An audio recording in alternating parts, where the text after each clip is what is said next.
Hi everyone, this is Dr. Ernesto, and in today's video we're going to talk about how to boost your intelligence by developing your vestibular system. Coming up.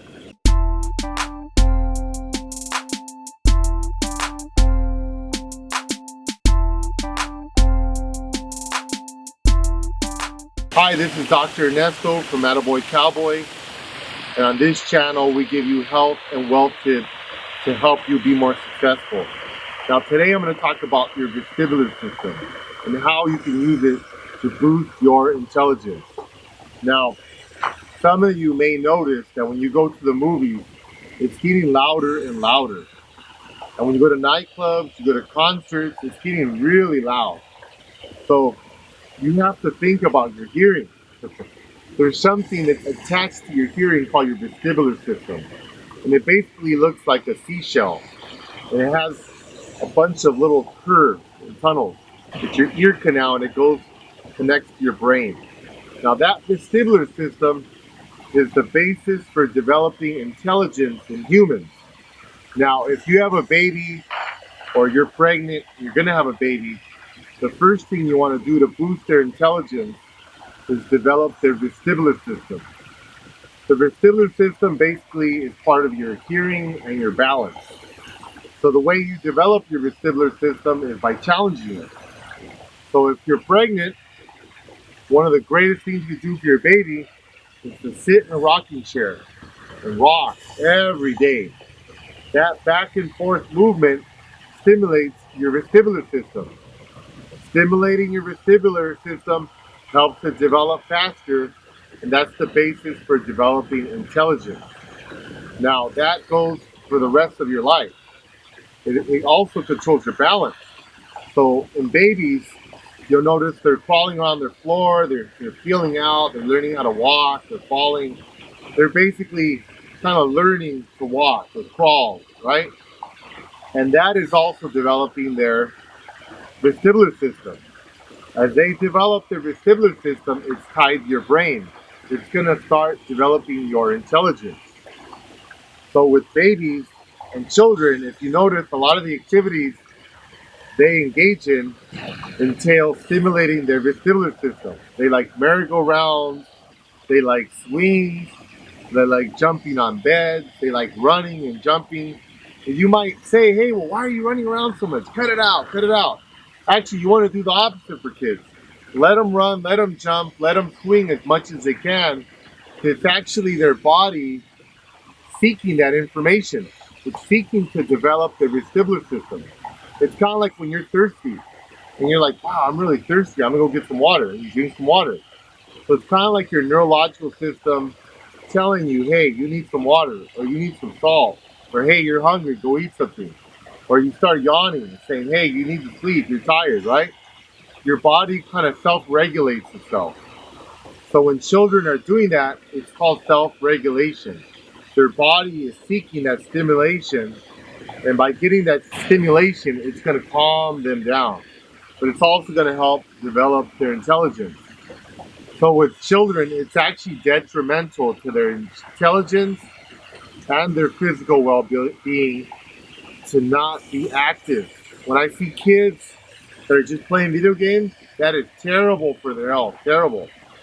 It has a lot of repercussions. It affects them socially, but physically and intellectually. It has a lot of problems.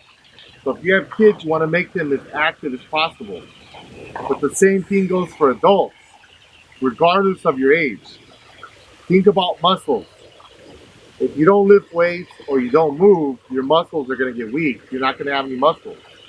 So you need to be active to build your muscles. The same thing goes with your vestibular system. You need to build your balance. So if all you're doing is going to the gym and lifting weights and all that, that's great. But you actually need to move. You need to do a Zumba class.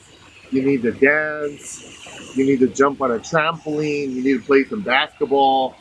Do things where you're going to be a lot more active and you're going to challenge yourself and keep your balance up, especially as you get older. Now you might say, well, hey, I'm 90 years old. That's okay. You can still get up and walk. If you have a walker or a cane, Use it and walk on uneven surfaces. Go outside and walk on the grass. I love this for my patients. I'll tell them, hey, go to a hiking trail. They're saying, well, hey, I'm 90 years old. I can't hike 5 miles. That's okay. You don't have to do the whole 5 miles.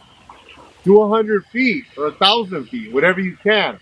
Walk on that uneven surface, on rocks and dirt. That's really good for your balance.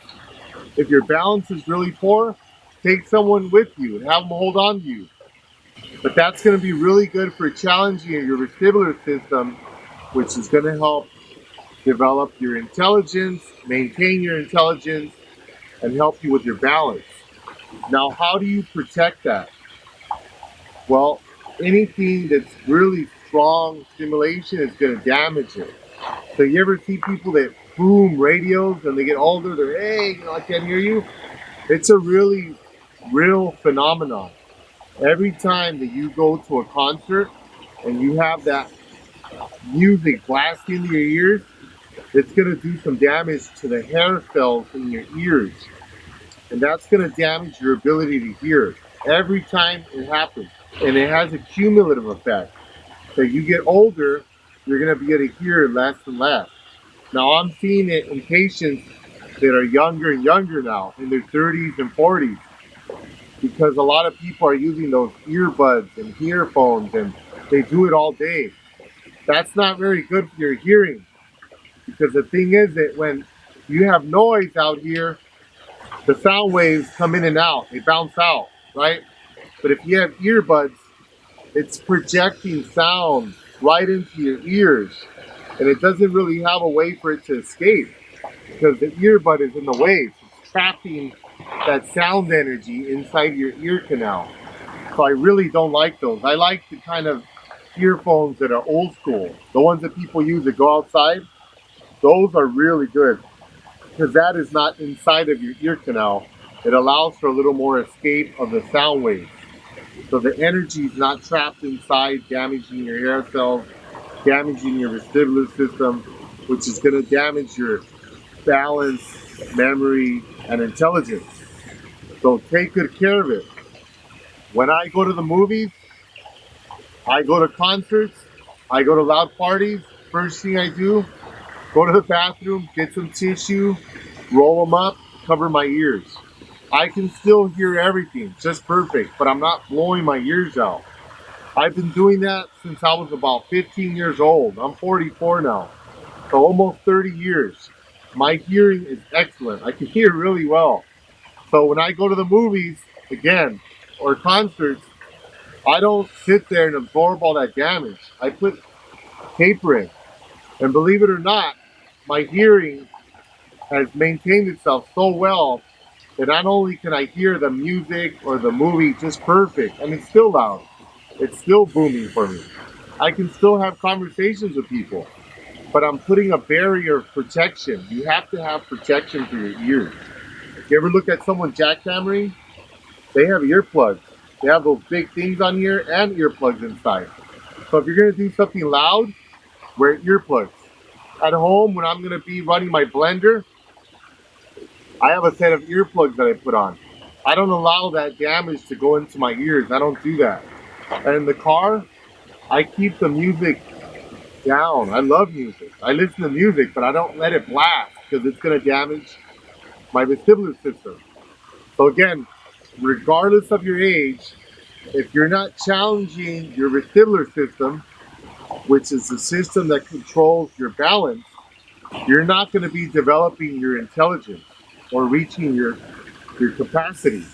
Like you might say, well, hey, I'm really smart. I read a lot of books and stuff. That's great. You're going to be really knowledgeable.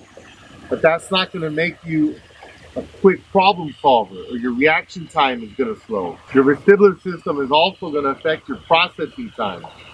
So if you ever seen that movie Fast Times at Ridgemont High, those people were smoking a lot of marijuana. They talk to them, they go, what? Hey, you have a slow reaction time? That's from smoking too much marijuana, but that's another video. We'll talk about that later. It damages your processing. So it's going to make you less intelligent. It's going to slow your reaction time. You're not going to be... So sometimes you need to react. If you're driving, you're going to get a car accident, or you lose your balance and you're gonna fall, you need to be able to react quickly so you don't fall. So the vestibular system is very important, very important. So my advice is to protect your ears, protect your hearing, protect your vestibular system. A lot of people just think about their hearing, but they're not thinking about the rest of it. It starts with the hearing, then you have the vestibular system, then you have the brain. All three of them are connected. It's a circle. If you damage one of them, you're damaging all three of them. So protect your hearing, to protect your intelligence, protect your processing time, and protect your balance, regardless of your age. And if you want to develop those three things, challenge yourself. Get yourself a trampoline and jump on it. 2 minutes every morning. That's an excellent exercise, regardless of your age. Even if you're 90 years old, put the trampoline right next to something you can hold on to. Hold on tight and just bounce slightly. You don't have to go up into the air or have hang time, but you can bounce. Just bounce your feet. As you build your balance and your strength, you can go higher. It's going to be great for your hips and help you prevent getting hip injuries. It's going to build your strength in your bones and protect you against falls. Falls is a big problem. A lot of people fall and they break their hips, they break their back, they break their femurs. You want to avoid all that. Jumping on a trampoline for a few minutes every day will help reduce the risk of that. Thank you very much for listening from downtown Los Angeles. This is Dr. Ernesto, and if you haven't already, please subscribe to our channel. Thank you.